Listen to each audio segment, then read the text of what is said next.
আবার কাগজ টুকাইবি? দো বেটা, তুই বেটা একটা গরিব, তোর চিন্তা ভাবনা গরিব। ইউনিক কিছু ভাবো মামা।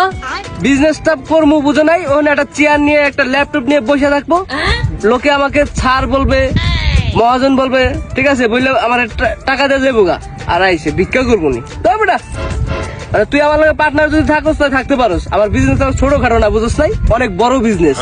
বন্ধু কি এমন বিজনেস? তাছাড়া আবার তো সুখের ব্যবসা। তো বন্ধু আমার একটু পার্টনার রাখ বন্ধু। তোর সাথে তো এই জন্য আসলাম মিটিংটা করতে লিগা। বিজনেসটা দিমু, একা তোর এত বড় বিজনেসটা সম্ভব না, বুঝোস নাই। এলিগাই তোরা চিন্তা করছি পার্টনার রাখবো, দুই বন্ধু মিললে ভরপুর টাকা কামাবো, বুঝোস নাই। এমনি কি আর জীবন চলে নাকি? তাই বন্ধু চল মিশনে নামা যাইগা। তাইলে চল এখনই ব্যবসা শুরু করে দেই। অনেক শুরু করে দিবি তো চল ওঠ। হ বন্ধু, আদের থেকে লাভ আছে নি? ওই রে বন্ধু। উফ